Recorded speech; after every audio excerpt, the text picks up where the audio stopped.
Titik-titik tadi kan di atas 3, 2, 2 ya. Fungsi-fungsinya kalau mungkin bisa saya jelaskan begini ya. Fungsi-fungsi titik tadi kan, karena mungkin saya lihat tadi Bapak tidak menjelaskan fungsi titik yang 5 itu apa aja ya. Sekarang saya jelaskan satu persatu. Yang pertama, titik paling kanan ini adalah beban ya, karena seluruh material yang berat itu dari segi material di sebelah kanan ini, sebelah kanan ada motor blower, ada PCB, ada pokoknya macam-macam di sini lah. Kalau di sini nggak ada, bukan nggak ada apa-apa ya, sekedar penyeimbang saja dari senternya ini, penyeimbang. Jadi bebannya harus yang betul-betul kuat di titik awal pojok atas kanan ini paling kuat. Ya, kalau bisa skrup yang agak panjang, kalau skrup ya, karena kalau di konsumen itu dinding tempat memasang bracket indoor ini beda-beda. Ada yang papan biasa, ada yang beton kayak gini, ada yang kalsibot, ada pokoknya macam-macam. Ya, jadi beda-beda. Pokoknya titik fokusnya di sini dulu. Ya, di sini sudah ada memang ya untuk di teori ya kan. Seimbang. Ya, ini penyeimbang ya. Tapi titik bebannya seluruhnya berada di posisi ini. Sama kayak odor nanti aja ini dulu ya. Di sini titik penyeimbangnya harus benar-benar kokoh. Ini yang pertama. Yang kedua tadi kalau penyeimbang, ya kan. Yang ketiga ini ibaratnya hanya penunjang saja dari titik yang paling berat, beban paling utama ini ya. Ini dulu atas. Kalau bawah, kiri dan kanan ini pengunci. Jadi nanti kalau dipasang ini ada semacam bagian klik. Jadi masuk ke sini nih. Jadi klik, kunci sudah rapat. Ya, jadi ketika kita melepas fungsi ini ya, fungsi 2 titik ini ketika kita melepas, kalau ini kurang kokoh, misalnya klikannya ini bisa apa ya, bahasa itu melengkung ini, ya kan? Nah, jadi 2 titik ini fungsinya ya, nah kira-kira kayak gitu. Lanjut ke penempelan gitu ya, pemasangan. Nah, kita tahu tiap rumah orang, kamar orang tuh beda-beda ya. Ada yang pakai apa nih namanya ini kalsibot, bukan Gypsum. Nah, gypsum itu pasti ada jarak ya kan. Nah, biasanya ya anggap aja ini pelafon. Kenapa pelafon jadi patokan bukan gypsum? Karena sumber panas di tiap ruangan itu bukan di bawah, bukan di tengah, tapi di pelafon. Panas yang lebih besar gitu di antara semua ruangan. Nah, jadi kita harus kasih jarak sekitar 15 apa 25 cm.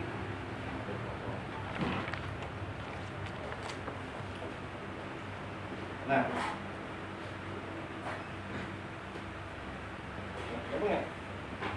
ya gini.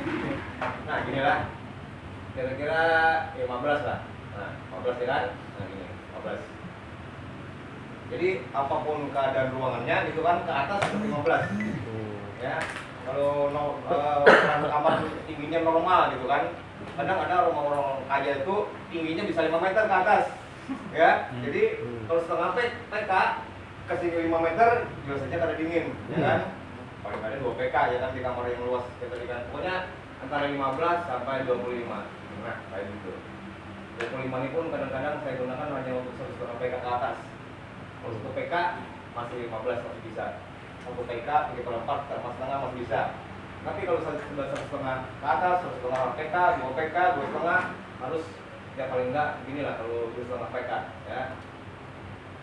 Supaya karena apa? Panas yang di atas itu jika pelafon ini ya harus terserap karena 2 PK setengah atau 2 PK, otomatis pasokan masuk udara panas dan dikeluarkan dingin sini lebih maksimal. Kalau 2 PK dinginnya luar biasa, cuma segini jaraknya, kapan dia bisa mendinginkan ruangan karena yang panas yang ditarik dari atas ini masuk ke sini cuma 2 cm aja. Jadi beban untuk mengeluarkan panas banyak, sementara isapannya untuk kondensor itu sedikit, nah nggak berimbang. Ya, berimbang. Baik. Ada yang ditanyakan dulu itu apa? Lanjut. Kalau tingginya misalnya dindingnya 4 meter, Pak, dipasang 1 meter dari atas dari plafon ke bawah.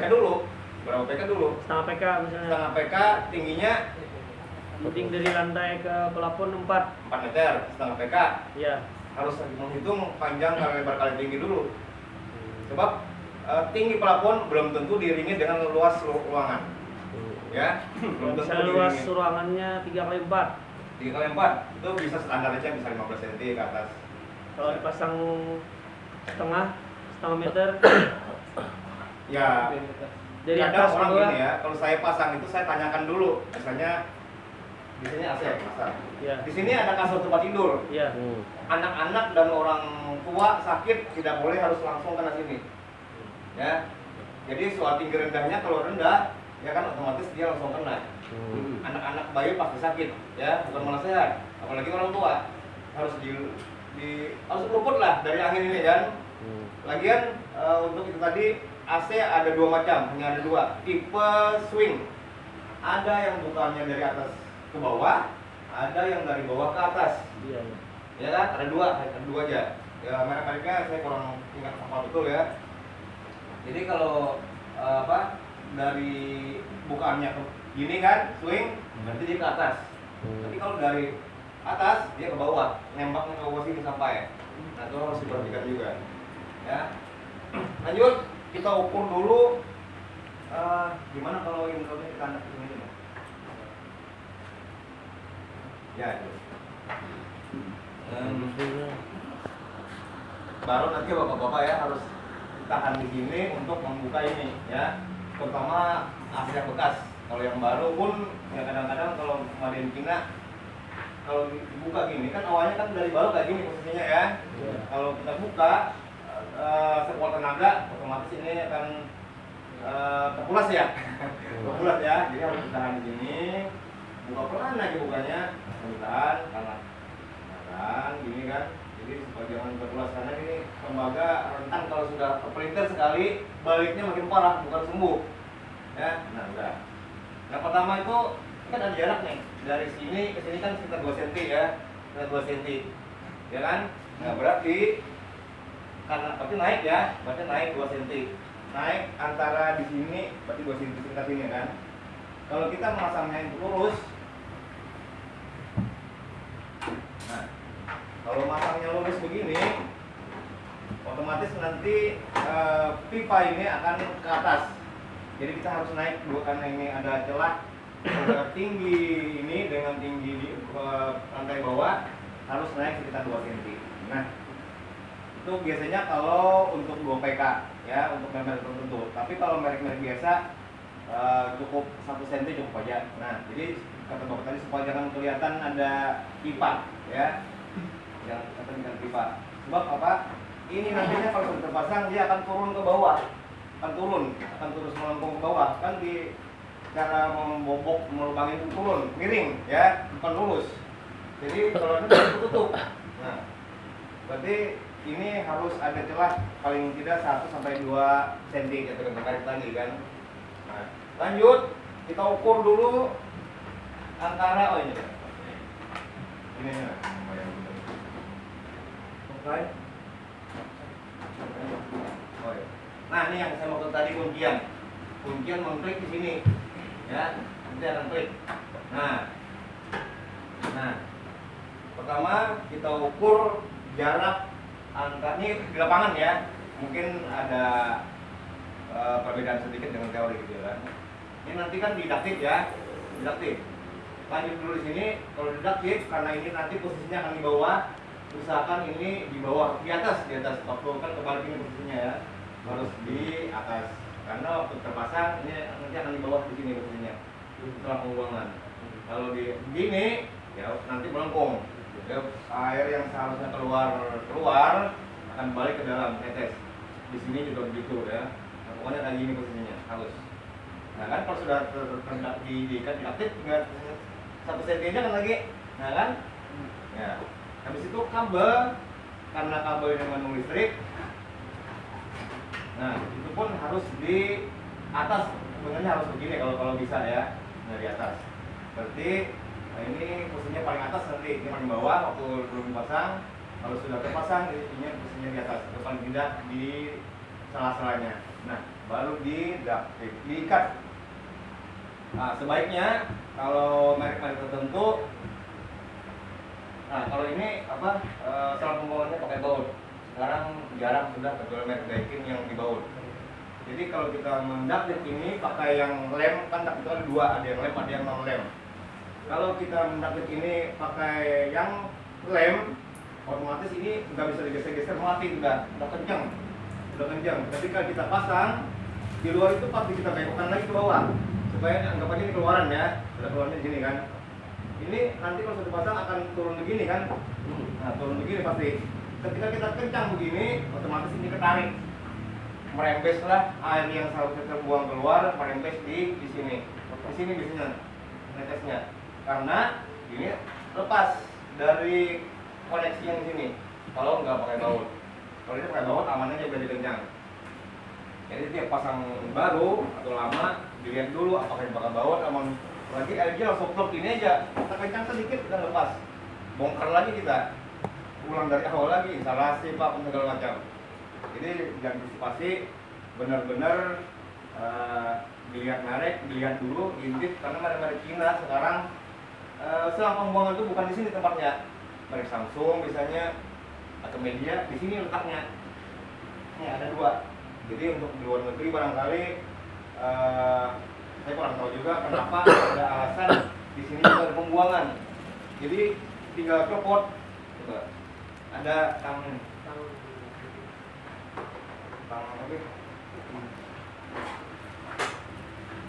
Nah,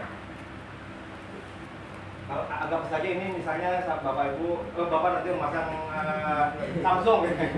Nah, berarti posisinya ini bukan sini ya, asalnya kalau Samsung, semua Samsung kayak gitu ya.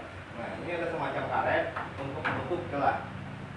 Ya, jadi posisi ini ada di sini, sedangkan ini ada di sini. Ya, kalau seperti ini kita membobok dinding orang dua kali. Ya, satu untuk pembuangan dan satu untuk pipa. Nah, supaya kita mudah merawatnya, mudah nanti kalau ada lendir atau kesumbat ya kan, karena lama dicuci 1 tahun, jadi lebih baik sakupan aja lebih mudah ya. Nah, jadi setelah dipindah, asalnya ke sini kan tukar tempat ya, pasang aja lagi.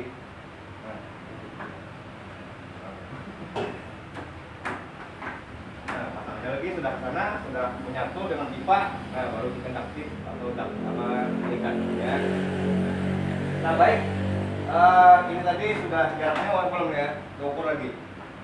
Tadi ini jarak terjauh dari bracket ini ke ujung bulatan ini kita ukur jarak yang terjauh, jarak terjauh bukan terdekat. Kalau jarak terdekat ini kan antara ini dan sini jarak terdekat. Jadi harus jarak terjauh dari sini dengan ke sini. Nah, ukur sekitar ya 12 cm. 12 cm.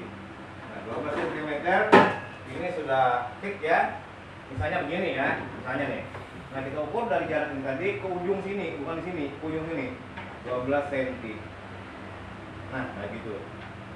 Ada orang yang duluan memobok, membangi, ada juga yang memasang bracket dulu. Apa keuntungan dan kerugiannya? Tiap rumah orang beda. Ada yang semennya keras luar biasa, ada yang masih ada tulang beton di sini atau melintang. Kalau kita pasang bracket duluan, tiba-tiba kita membuat terkena tulang besi, otomatis ini harus geser lagi, entah kiri, ke kanan, ke bawah. Nah, jadi lebih baik ya, saran saya lebih baik dulu pastikan lubang itu aman, nggak ada ketabrak batu, besi segala macam, baru kita tempel ini. Jadi nggak kedua kali, ada rusak sama orang. Ya, kita ukur 12 cm tadi. Nah, 12 cm sekitar sini. Nah, ini kan sudah lurus ya. Sudah kita beri spidol. Sudah kita bikin amal ya, kita rencanakan titiknya, tinggal diberi sekrup ya, bukan paku. Kalau paku rumah orang yang bukan bata merah pasti jebol, apalagi yang 2 PK. Kalau setengah PK masih aman. Pakunya sekitar 1,5 cm aja, berapa ya saya lupa ya. Kalau paku. Tapi apalagi jenis R22 yang lama ini berarti luar biasa, setengah PK berarti luar biasa. Kalau sekarang ringan-ringan Pak. Nah, setelah gini ya udah tinggal kan listrik belum tadi ya, belum terkonek ya, tinggal konek aja. Sebaiknya untuk mengkoneksi kabel power itu biasanya sih dua aja min plus sudah selesai, sudah cukup gitu kan. Asal yang keluaran dari indoor power itu kalau ini bagusnya yang isi 3 ya, isi 3 itu bagus. Nah, sebaiknya dari power utama harus masuk dulu karena AC itu kan harus fokus di sini ya. Dari atas itu nggak boleh campur sama ulpa sama apa nggak boleh. Jadi harus fokus. Jadi lebih baik ini masuknya ke jalur utama. enggak. Iya, ke MJB. Disesuaikan. Oh iya. Kalau setengah PK 2 ampere mungkin cukup. Tapi kalau inverter nggak cukup 2 ampere. Kalau inverter, karena inverter sifatnya running awal dia tinggi dulu narik, baru setelah ruangan itu tercapai baru dia turun kembali. Jadi kalau standar setengah PK masih cukup 2 ampere. Tapi mereknya pun harus yang bagus gitu kan. Merek MCB harus yang bagus. Yang mahal dikit berapa lah, paling 60.000 lah, kalau 20.000 tuh kalau meleleh kayaknya. Ya kan apalagi inverter ya. Jadi masuk dulu ke MCB, nah dari MCB langsung ke sana. Jadi fungsi MCB untuk listrik ini sangat vital gitu ya. Apalagi inverter kan harusnya DC kalau inverter. Ya, kalau yang standar biasa nggak masalah. Misalnya petir, listrik mati mendadak, kalau hidup lagi mendadak, potasial masuk tinggi luar biasa. Apalagi di pertambangan kayak saya hari-hari di pertambangan ya. Jadi listrik itu jarang sekali yang stabil. Satu pas saja sudah bisa 240 atau turun sekali juga bisa sama cuma 15 saja masuknya ya kan. Nah ini beda-beda. Kalau di rumah biasa rata-rata bagus ya 20 biasanya bagus saja ya kan. Nah itu biasanya untuk mencegah kalau ada kejut listrik yang tinggi, misalnya pohon roboh mati ya kan. Kalau DC biasanya nggak bisa hidup AC-nya.